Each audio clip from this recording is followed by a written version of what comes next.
Grown Folks Production. In the mix. With the Commish, Nate.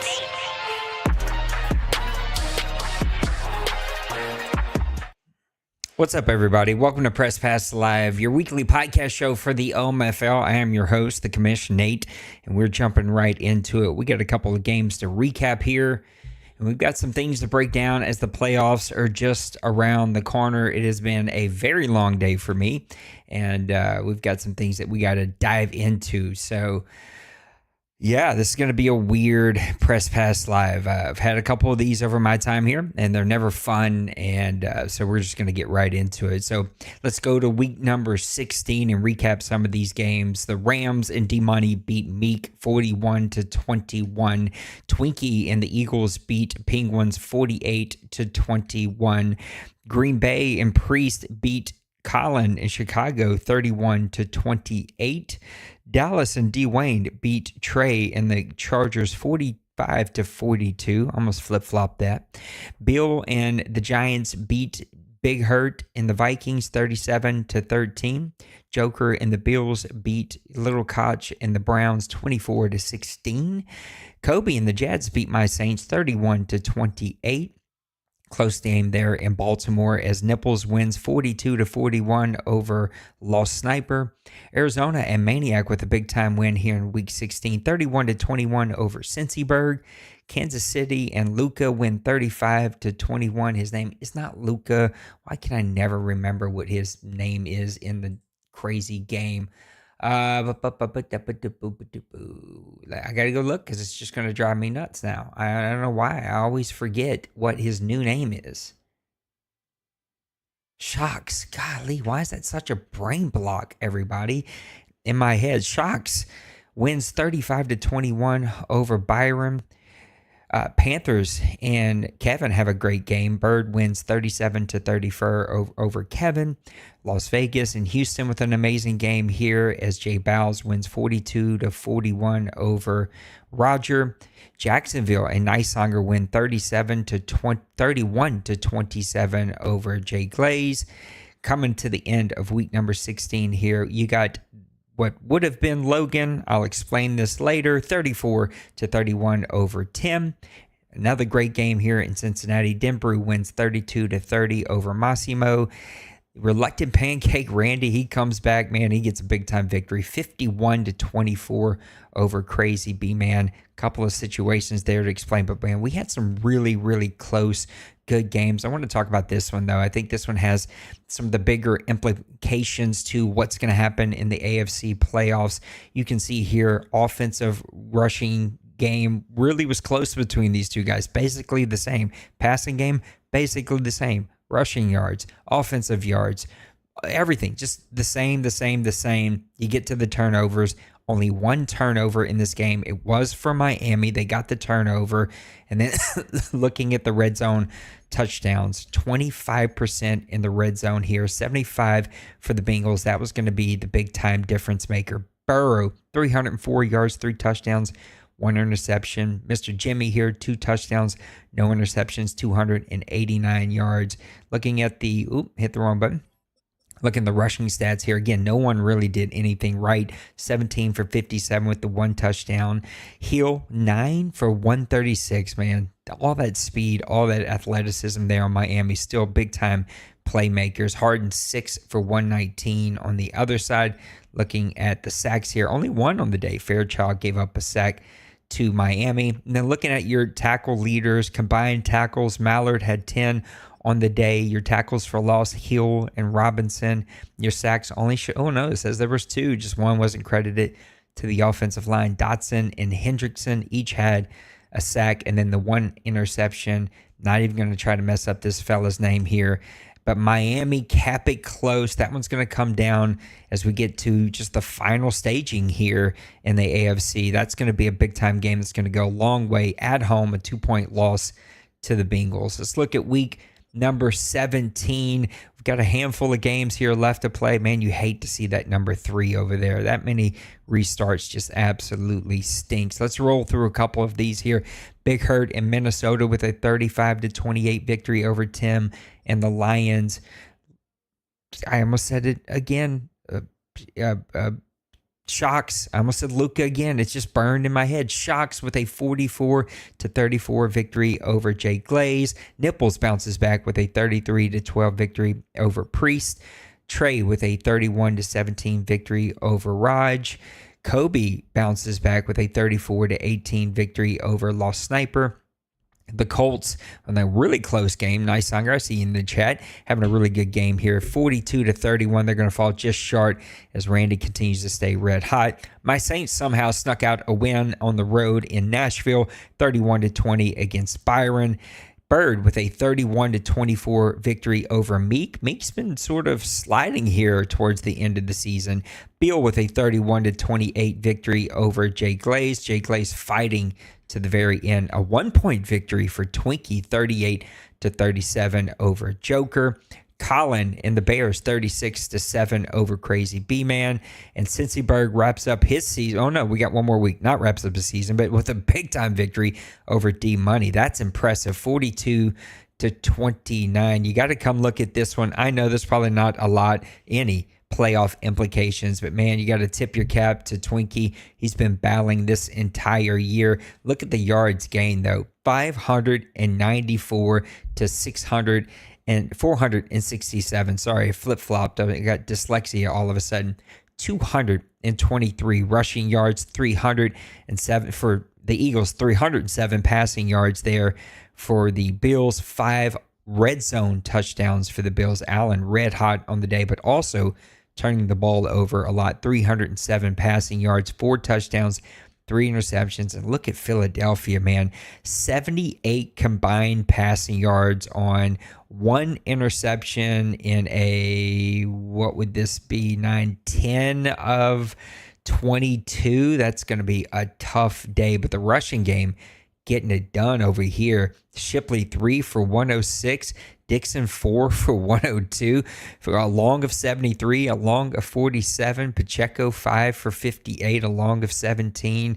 Man, just big play after big play over here for the Eagles in the run game. Tyson 7 for 103 and 2 touchdowns to help the Eagles keep this one. I mean, the Bills keep this one close, but the Eagles just scratch out that 1-point win. Man, that's another tough day there for the right guard, giving up 3 sacks on the day. 16 total tackles for Campbell, 3 tackles for loss for him as well. 2 sacks on the day for Kelly. Your interception leaders, there was 4 of them. Campbell, Dean, Hairston, and Daniels all getting in the action.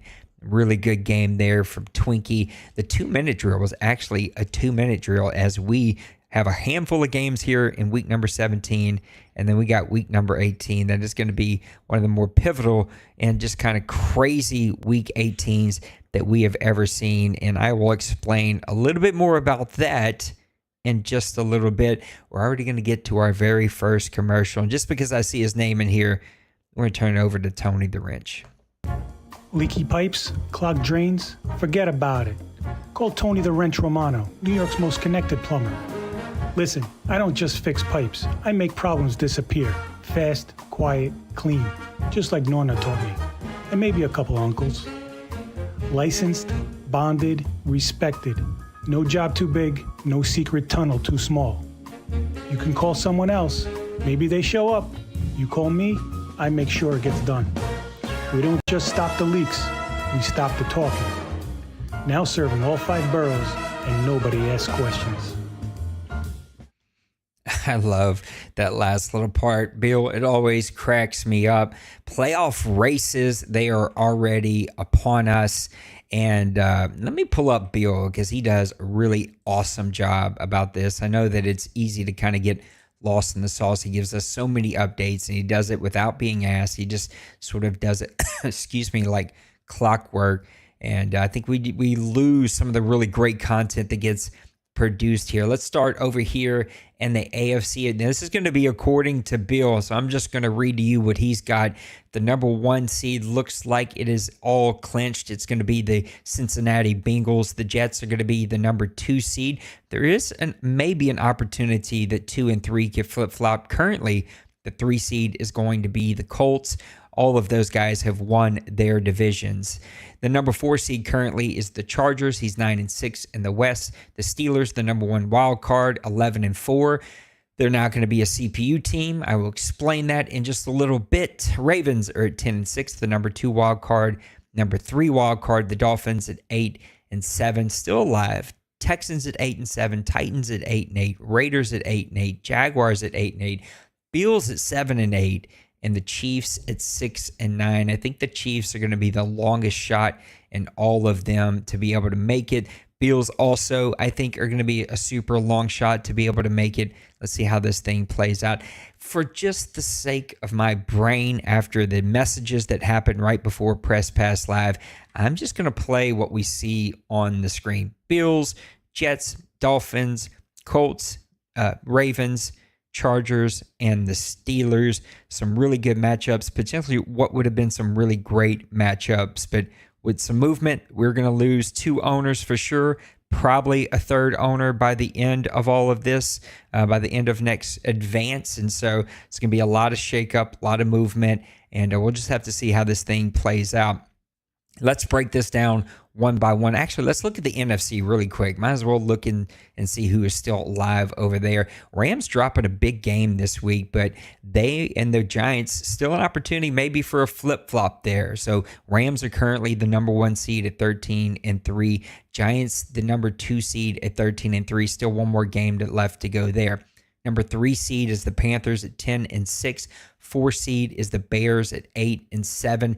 Cowboys have it sewed up. They're at least in the wild card. They're sitting at 12-3. So there's an opportunity for them also to sort of get in the hunt here. Falcons, the number 2 wild card at 10-6. Crazy. See those 2 teams as wild card teams. Commanders at 9-6. That 2 will be a CPU team. Seahawks at 9-7. They kind of falling their way here towards the end of the season. Eagles at 8-7. I don't know that they really have an opportunity. Packers at 7-9. I'm just going to say I think that they are absolutely done. We're going to play it out how we see it. D-Money is the number 1 seed. 2 is going to be Giants and Commanders. 3, Bird and Cincyberg. That's crazy. Those guys are going to have a 3rd matchup this season. And then finally the Bears and the Dallas Cowboys. So there's going to be a couple of really good games. Let's just break down what we see if this is how it plays out, knowing we still have week 18 and a lot of stuff's going to happen before I get to come back to you next Sunday and break down what's actually happened. Kobe and Massimo, 2 teams that I think are going to be a really fun matchup. I feel like the Jets are just the way Kobe builds teams. Athleticism, speed, playmaking ability, but a quarterback that can kind of turn the ball over from time to time. Also a really good playmaker. On Massimo and the Dolphins side, lots of speed on offense, a lot of speed on defense, and he relies on the big play. He relies on the big play on offense. He relies on turning the ball over. I just think that the Jets defense is going to really hammer down on the Massimo and those offensive weapons that he has, and puts a lot of pressure on you just to be efficient, just not to turn the ball over, kind of have those 7, 8, 9 play drives to score touchdowns. And I just don't think that that is a good matchup for the Dolphins in this. I think the Jets are going to win this matchup. Moving down to the Colts and the Ravens, Randy versus Nipples, 2 guys that I think play very, very similar styles on both sides of the ball. Opportunistic defenses that need to get a couple of turnovers, and when they do, it builds their confidence. And when their confidence starts to skyrocket, it bleeds over into the offense, and they start playing offense with a lot of confidence. Guys that like to try to establish the run but can pass it. Guys with mobile quarterbacks that if you play a lot of zone, they're going to burn you on a play or 2, especially on those pivotal 3rd downs when they need to pick up that 1st down. This might be one of the better matchups that we have in this early wildcard weekend in the OMFL.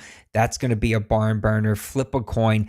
I'm taking the Colts just because they're the higher seed. They're playing at home, and Randy is playing with a lot of confidence right now. Trey's going to get a free win as he moves into the next round after this one. This would have been, in my opinion, my best matchup, my favorite matchup, the matchup I was willing to watch and wanting to watch. I thought these two guys would have matched up really well against one another. Unfortunately, Logan's made a decision that we'll get to in just a little bit that has removed him from this league. We keep on trucking, and unfortunately, it's going to affect our playoffs. So that would set up 2 versus 4. No, that's not right. 4 versus 1. So Trey versus the Bengals and Denbrew, and then Randy versus Kobe. Man, those are some powerhouse matchups. We're going to come back to those. Hopping back over here to the NFC and the wild card matchups. You have what would have been Bill versus Penguins. Now, there's a lot of flexibility, right?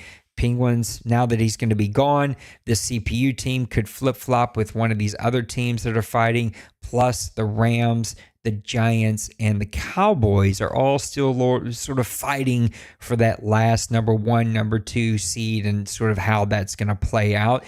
I'm just, again, for my own mental health sake here, going to play out what we see on the screen. Bill gets a free pass. He's going to move on to the divisional round. Bird versus Cincy Berg. Man, these two guys know each other super well. I hate these kind of matchups because you've already played this guy twice, and now you have to play him, and a loser goes home. Cincy Berg, with the outstanding season that he's had, he's going to have to go on the road for this one. There might be, I don't remember off the top of my head, there might be a chance they flip-flop, but I doubt it. I think he's going to have to go on the road. I don't think Bird's been playing that well. This would be my only upset of the wild card weekend. Bird's gained a lot of confidence in the last 3 weeks, but his overall confidence of his team has been pretty down, whereas Cincy Berg is clicking on all cylinders. He's coming off of the big win against the Los Angeles Rams and D-Money, the number 1 seed. That's going to give you a lot of confidence as you go on the road. The turning point for me in this game is going to be turnovers and run game. Who can establish the run game? Who can avoid turning the ball over? I think Cincy Bird's going to get an upset win there, and now I'm going to upset my good buddy Bird. Last wild card game of the OMFL wild card weekend would be Colin versus Dwayne. Dwayne, then that just feels unfair to face a double-digit team. Even if you're Colin, a past OMFL Bowl winner here, Mr. Consistent is not coming to see you. I know he hasn't had the best season, but man, he is still consistent. 12 wins. I mean, it's just crazy how good Dwayne is and how steady and how consistent he is. He's going to get the victory here. I don't think that that's an upset there. I think they are the better team. It's just how the seeding is going to play out. So that would then send Dwayne on the road to go face D-Money, Rams, and Cowboys. And then we would have, oh no, I'm wrong about that because Cincy Berg would be the Falcons. So if the Falcons would hit the road to go face D-Money, and then we would get another third matchup between Dwayne and Bill, a matchup that we've seen Bill come out on top already this season. We'll come back to those more in just a bit. On this side, back to the AFC divisional round, I'm just going to run through these. We got the Bengals versus, who did I say? The Chargers. That's right. Trey versus Denbrew. Denbrew he's back. He's got his team.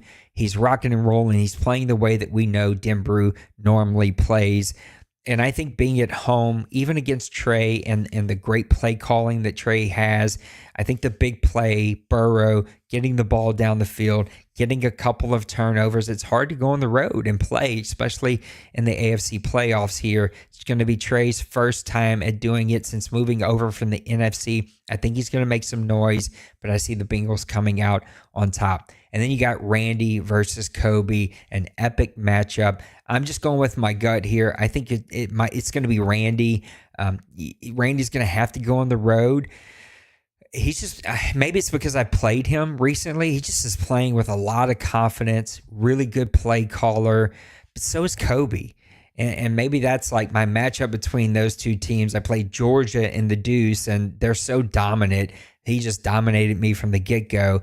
I played Kobe, who has arguably the worst roster that he had to build up when we started this season, and yet he has them as the number 2 seed.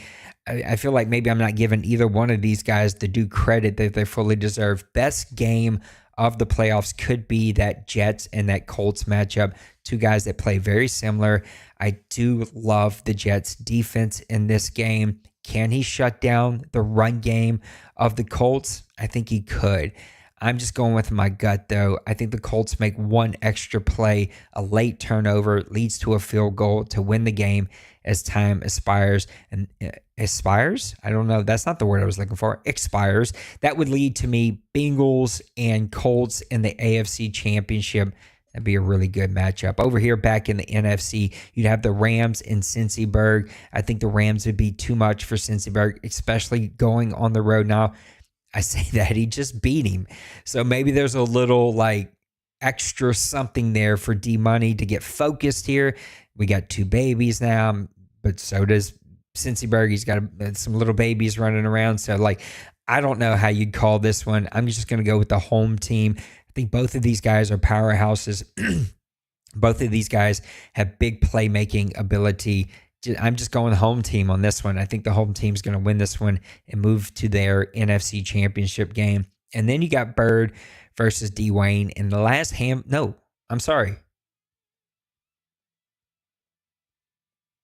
You got Beal versus Dwayne. My goodness, I messed it all up there for a second. You got Beal versus Dwayne. This is a matchup that we've seen. This will be the third time this season. Again, I said it the same with the Panthers and the Falcons. I hate those matchups. You're going to see this happen once again. I still really, really like the Giants. God, I say that because of what he did in the regular season. I also think Dwayne, I don't know where he is with this team. He's Mr. Steady, 12 wins this season, long winning streaks, really great defense. We've just seen this game play out. I guess I'm just trusting my gut again and going with the home team. I don't know how to call half these games. Clearly in the gold sheet, I'm going backwards. I'm going the opposite way. So like, who knows? But this is how I see it playing out. Give me the Giants to win this game. It's going to be a tough one. It's going to come down to the very end, especially if Dwayne's wife gives him a couple adult beverages. He may be like, I don't care. I'm just having fun, right? And Mr. Beal, he's going to be Mr. Focus trying to get this thing done. That would set up Rams and Giants in the NFC Championship, Bills and Colts in the AFC Championship. I think who's going to be able to get there? Give me the Bengals. Give me the Rams. Give me Denbrew. Give me Dwayne. I just feel like the number one seeds in the first season tend to have the favor of rolling into the playoffs. And I also think if D-Money is going to make a run with the Rams, too many D names in this league, but if D-Money is going to make a run with the Rams, it's going to be a season. They really young defense, but an aging offense that needs some playmakers. He may have to hit the reset button really quick, and who knows what's going to happen with the quarterback, even though if I know him, he's going to find something that's going to work for him. I think he's going to try to make the run here. That's going to be two really, really good games. Defenses for like the Bills, Beal and his Giants, and Kobe and the Jets, man, they're going to be making plays. They're going to be putting pressure on the quarterback. They're going to be trying to cause some turnovers, whereas the offenses for the Rams and the Bengals, they're going to go after the big play. They're going to stay really consistent. Both of those guys, when they get really hot in their play calling, can just pick you apart and then hit you big play after big play after big play. These are just going to be fun matchups if they play out this way, even though if you just look at this group of teams, no matter how these matchups come to be, they're going to be really, really fun matchups. I'm just shooting the bull here, talking by myself. Give me Denbrew. Give me D-Money. They're going to be in the OMFL Bowl for season 116, and I'm just going to take D-Money. I'm just going with my gut. If you throw it at the dartboard enough, sooner or later with that guy, you're going to hit more often than you miss. It's good to see Denbrew already have his team back at that number one seed. We're used to seeing him there. We've seen him go on those epic runs. I think this is the start of another epic run, and that's how I see the playoffs. Do you disagree? You probably do, because I could disagree with myself. I'm not totally in love and sold on what I'm sitting here talking about either. So let me know down in the comments, even if you watch this later, what are your matchups? How do you see this thing playing out? We've got another commercial. When we come back, we're going to open up the OMFL mailbag. And then we're going to talk about the yucky stuff. We'll be right back. Does your games against Cincyberg and Kobe have you crying into your console? Are you this freaking close to having an all-time OMFL meltdown? Is your team playing like they're being controlled by your drunk uncle? Well, don't rage quit just yet. Hold in that R2 button and sprint on over to Denbrews Part Shack, the only place to rebuild your busted Madden roster. Your team is a dumpster fire, but I have the parts to turn those digital duds into gridiron gods. We have receivers that run faster than Caitlyn Jenner ran away from his first family. Call now or you can kiss your OMFL glory goodbye. I appreciate Denbrew for doing that. Let's open up the OMFL mailbag, if I can get to it, the press pass mailbag. I appreciate Randy Nisanger so much. He is just Mr. Consistent.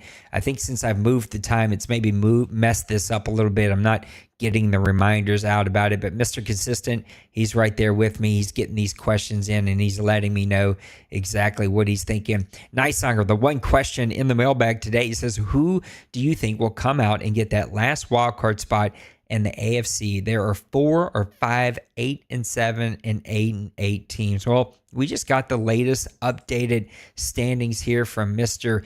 Bill. So let's go look at it. Right now, we have Dolphins at 8-7, Texans at 8-8, Titans at 8-8, Raiders at 8-8, Jaguars at 8-8, Bills at 7-9, Chiefs at 7-9. Bills, Chiefs gone. I think it's going to take 9 wins to make it into the playoffs this year. Let's look and see who a couple of these teams have as their last game. So we got Dolphins first.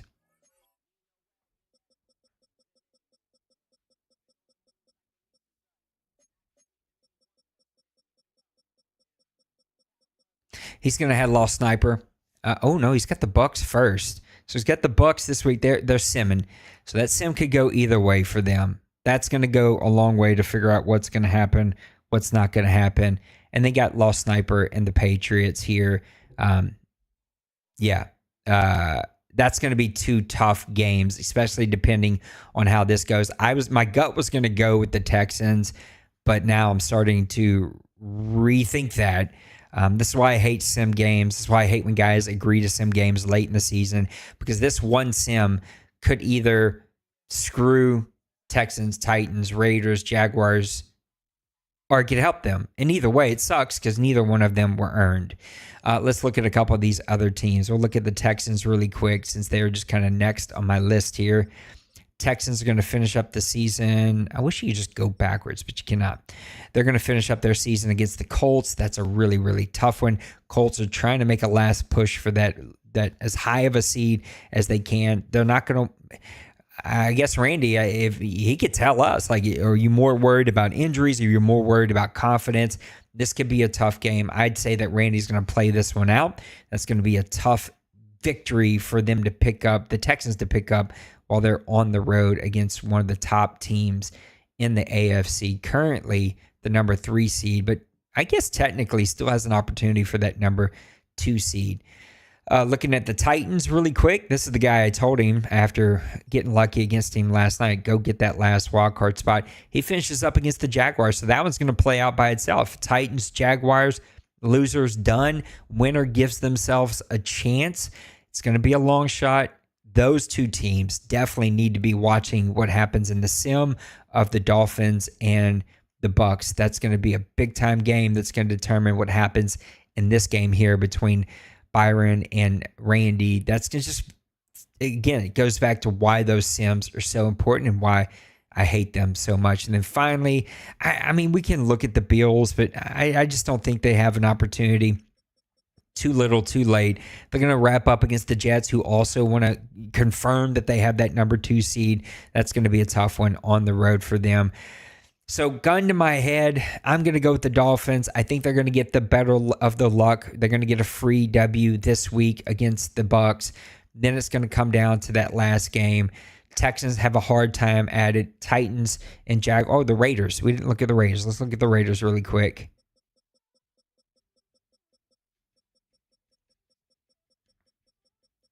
He plays the Chiefs and shocks. So Chiefs also technically still in it. Chiefs could play spoiler. They could end Jay Bowles' season.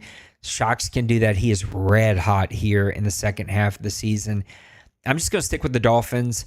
I just think that they've got, quote unquote, the easier lane to get there. I don't think any of these lanes are going to be super easy, but I think he has the easiest lane out of all of them. What up, Big Hurts? Good to see your name, bud.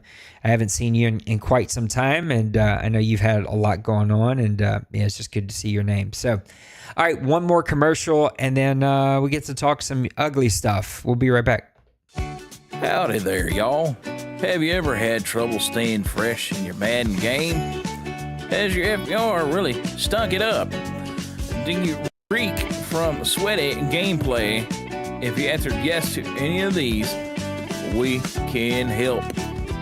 We are proud to tell you about a great new product. We call it Dream Bean. Yes, that's right. Dream Bean works hard to get rid of stale Madden gameplay, penetrates deep into the pores to reach those stubborn, hard-to-reach FPR issues. Turn that Madden reek into Madden chic with Dream Bean. State-of-the-art design that gets the job done. We use all natural ingredients to create the best-smelling, cleaning FPR product on the market today. So don't delay. Call now and get yourself Dream Bean clean. Operators are standing by. Call 188-FPR-CLEAN. Call now. I appreciate our buddy Maniac for doing those, man. Those are all so good. My favorite thing to do. And if you've never seen all of them, then you got to come hang out on the stream. So question of the day for me to unpack by myself, I think is very fitting to the stuff that we need to quickly talk about. I'm not going to get into super details because just out of respect for how things went down. But why do we have FPR? I think it's such a hot button topic. I think in every single league, right? You have leagues that want and design themselves to be very just open. Just play the game as it is designed, which is a video game. Play it as a video game. Go and do whatever it takes to win. Just play the game. Just play. And that's fair. And that fits for a lot of people. For a lot of other people, though, we want there to be a bit more structure. We understand that the game is flawed. And the game has gimmicks that are overpowered, or they have crutches that people use. I don't think you have to go very far, but to do two things if you would like to debate that, even though I don't think anybody would debate that. Number one, watch any Madden championship, and you would immediately see that they do the same three things over and over and over and over and over, and it's who can do them most efficiently, effectively, quickly, and without the least amount of mistakes. Or just go play the CPU. And again, you'll see the CPU do the same three things over and over and over, even though they've tried to make adjustments and make that better. And I think it just shows you that the game is what the game is, and that it is the structures that make the game, in my opinion, the way that we play here, enjoyable. Just like Monopoly and other board games where, sure, you could play by the rules in the book, but it's those homemade rules that sort of guide the culture of how you play Monopoly at your house, or how you play whatever your favorite thing is at your house, playing by those house rules. And the guiding concept has always been the same. We call them fair play rules because they are guidelines to keep things fair. That's what we're trying to do. We're trying to remove the gimmicks, or at least remove the impact of gimmicks, and we're trying to make it an even playing field, which is exactly what the NFL does. Every rule is designed in the NFL to make it as open and even and level as possible, so that every team feels they have a chance. Just a hint, so that every team spends money. So that every fan spends money on their team. Everybody wants to go to games and buy the merch and listen to the shows. And it's a multi-billion-dollar business because they were able to make everyone in the offseason feel like they have a chance to win the Super Bowl, and teams can come out of nowhere, right? That worst to first style team. In the OMFL, we try to do that with our FPR. And again, you may not agree with how we approach FPR or like how we approach FPR. I think I am constantly pushing the league to evolve with the game, evolve with the NFL, and evolve with how the game is played. where we can open it up as much as we can. It does not make me happy or proud or excited to hear, oh, I have to play by tracking my plays, or I have to play by, having the rule book next to me. Now, I've also had to come with terms that some of you may choose to do that, and that's your own personal choice. But I think our rules are pretty simple. And yeah, I think if you just play normal, balanced football and don't abuse anything that that can be abused, or do something more than you should be doing it, then you're probably going to fall under 90% of the rules. Sure, we have our weird, I wouldn't call them weird, but we have the rules that sort of make up the flaws of the game. There's no real fatigue, and the injuries are a little weird, right? It doesn't affect all positions the same. And so we have the 80-20 halfback rule. We also know, and this is the hot button one, this is the one that's getting most of the attention. There's two that I think have gotten a lot of the attention over the years. Roaming on defense was always a really tough one because there was no penalty. You just found the fastest, strongest player you could. You flopped him in the middle of your field. You controlled him, and you could go sideline to sideline in a blink of an eye, and there was no real way to combat it. It was very unrealistic. No human could do that for 45, 50 plays a game and still survive, right? And so we had the no roaming rule, trying to keep you to play your position. If you're in man defense and manned up against a receiver, or running back, a tight end, then you should be guarding him, not leaving him to go make a play 20 yards away. If you're playing middle zone, you shouldn't be 45 yards down the field on the left hash or left sideline, right? We put in these sort of standards to say, if you pick these positions to play in these areas, then you should stick in those areas, which adds strategy on both sides of the ball. How do I attack? How do I want to defend? What player do I want to be? How am I going to build up my team? How am I going to design my play calling? All of that. It adds strategy and an even playing field to sort of set the standard on we're all playing the same.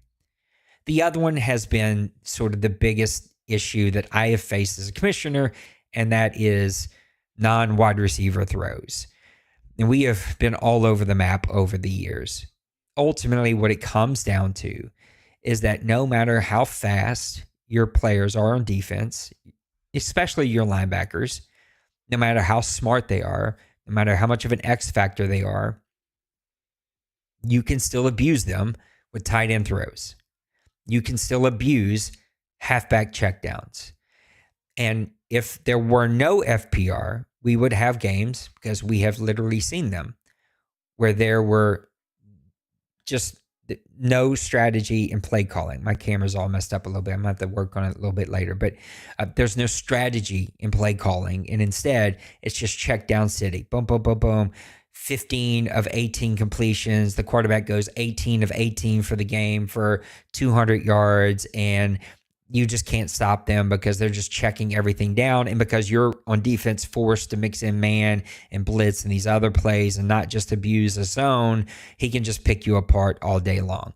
And this is why we had to take motion out of the game, manual motion, because guys literally just put a man in motion. Oh, he's in man, he's in zone, I'm audibly to this play.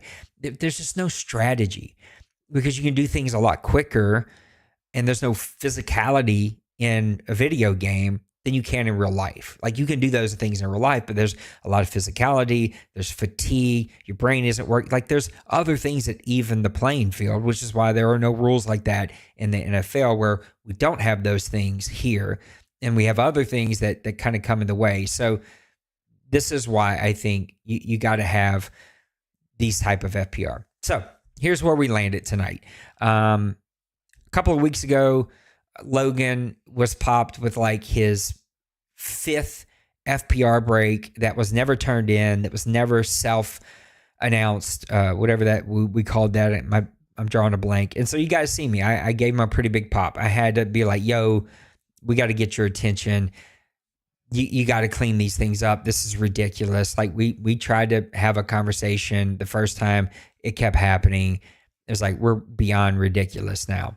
Then Penguins got his. Again, Penguins self-reported. That's the word I was looking for. his like third breaking of 9 wide receiver throws. It is an issue for Penguins. It is something that he and I understand each other's perspective, but we just don't see it the same. And at the end of the day, as commissioner, you have to see it my way. If you want to play here, you got to play by these rules. And to me, it's one of the easier rules. I never even have to think about it. The only time I think about it is if my tight end gets 2 or 3 big plays. Then I'm like, okay, how many times have I went to him? That's the only time I ever intentionally think about it. But I've never played a game where my running back gets 7 catches, my fullback gets 3 catches, my tight end gets 6 catches, and my receivers have 2 catches. We've had games like that happen here. That's, again, why the FPR was there. Penguins and I had a discussion. Both Logan and Penguins were put in the boot removal vote. Logan went with last chance, but he got all but 1 vote to stay. Penguins was a 50-50, with the last vote being take your suspension. Don't let this be an issue again. Let's move forward. Or if that's a deal breaker for you, then we'll just cut ties. And that, again, I'm trying to like dance around this because this was a private conversation. I ain't trying to air Penguin stuff out there. He decided that wasn't going to work for him, so he decided to leave. Logan, because him and Penguins are buddies, decided to also leave. Logan, just bluntly, didn't even give me the respect of being an adult and having an adult conversation. He was playing literally I'm really pissed off about the Logan one. Didn't even have the decency. He was playing a board member. I guess found this out as they were going to connect and just quit without saying anything to anybody and just left. And it's just, yeah, I'm too old for that kind of stuff. I won't deal with it. So Logan, unfortunately, is done in our league. I don't know if he's done in our community. That will be up to him and I suppose Maniac. Penguins has decided, I think, to leave the community. I'm not fully sure on that one. He's definitely left the CFM and everything else. So unfortunately, we're losing 2 owners. Crazy B-Man has also decided to retire. I asked him to take the rest of the season to think about it, which is literally 1 game. So basically take your 24, 48 hours, take your 1 game and think about it. He just physically feels like he can't keep up because he has his health things going on. Again, not my platform to talk about anyone's health stuff. Yeah. So if you are friends with, anyway, there's nothing I can say there that won't, I'm just going to shut up. So this sucks. This is the suckiest part about being a commissioner. I don't agree with either side. I voted for Penguins to stay. He's been here a long time. He is a donating board member. He has boosted the server multiple times. Like Penguins is a very unique guy, a unique personality. I know he rubbed a lot of people around here wrong. He and I have had our moments. But if you've been around here anytime, you know that even those who like blatantly did not vibe with me, I still had a hard time letting them go. So I also don't agree with like, just fix it. Just throw to receivers. To me, that is not difficult. It feels like a stupid hill to die on openly. And I've told him as much. So it is what it is. Lucky for us, we have a waiting list, and there's always people that want to be in the world's longest online CFM. Messages have went out to 3 of them. 2 of them I know for sure will be in. The 3rd is still TBD. We'll see exactly how that one will play out. So I ask all of you to be respectful to those who are not here anymore, whether they stay in the community or not. It sucks. I'm just going to move on with my life. The Logan thing has really gotten under my skin openly. I don't know if I'll even talk to him again. So if he ever watches this, bro, that's childish. You got to be an adult. And that's not how adults handle stuff. Penguins was nothing but respectful. We had an adult conversation. I don't love how it ended. I ain't excited about it. I feel like it's a stupid hill to die on for this place. But again, it's a video game. And there's other leagues to go play. So I hope he finds the one that he's looking for and one that fits his vibe. And I've been around here long enough to see this story play out multiple times over. And Yeah. I think sometimes, especially in youth, I know I did. I'll speak from my experience. You make these like statements, right? These stands, these quick boom, boom, boom. And I think the older you get, you realize that like, A, it's not worth it. B, what's the ultimate price here? And C, the stuff always comes around, man. It just does. It always comes around. So I wish Penguin's the best. Logan, I got to be honest, I never really got to know him. He was not really engaged in the league, and my interactions with him were as a commish were never fun. I'm just disappointed that we can't act like adults. That's the name of this community, grown folks. It's like act like an adult. The chat is dead. My gays, I appreciate you. I'm sorry I didn't get to your message. Eagles still Super Bowl contenders. As long as you have the ring on your finger in real life, you're still a contender. They're going to be fine. There's a long season to go. I think the Eagles in real life are going to be just fine. So I ask that you guys take care of each other, though, in the OMFL. Make sure that you're respectful to those guys. And, let's not – I don't need anybody to defend me. And I don't need anybody to defend this group. Just be you and enjoy this group. Enjoy this group of guys and enjoy what we get to do here or don't. It's up to you. But, let's not do anything that we would regret as adults. So I don't want any messages sent on behalf of this. I hope Penguins watches this. I hope Logan watches this, because I would say this to them. I ain't hiding anything. I ain't talking smack online and internet. To me, this is all dumb. This is all a video game. And it's all super disappointing. It's the worst part about being a commissioner and running a league. And you guys have seen it get real ugly around here before. It stinks. So, and yet we're still here, and we'll continue to still be here long after I'm done. So on that note, I'm going to get out of here because it's 7 o'clock, and I need to go do some other things before I get back a little later tonight. So unfortunate news to wrap up the show, but the playoffs are right around the corner, and that's going to get all of our attention back on that. And then the offseason, which is everyone's favorite time around here. We're going to get some old blood possibly back. Zoe and Pepper are the first two up for grabs. Pepper's an old-time, long-time owner here. You talk about two guys bumping heads that have had to work through some stuff. That's me and Pepper over the 10 years or so we've been around each other, maybe longer than that now. And then Zoe, who I know from the Deuce and who Maniac, and I think maybe the NBC or something like that have had around here for some time. I've always been excited about trying to find him a team and getting him the opportunity. This is not how I thought I'd get there. But as I always tell anybody who gets on our waiting list, you could be sitting here for 2 Madden cycles and nothing, or overnight, I could have 5 teams open up. It's weird the way it happens. It comes in bundles, and it's coming in a bundle again. Definitely 2 teams open, probably a third coming at the end of the season. I will have owners for each of them. I'm not worried about it. We'll get filled and get moving here. All right, I'm getting out of here. Take care of yourselves, guys. Take care of each other. Know that I love you and you matter. I might stream tonight. I might not. I don't even know if I'll be around. We'll see. All right, I'll see you tonight. Bye.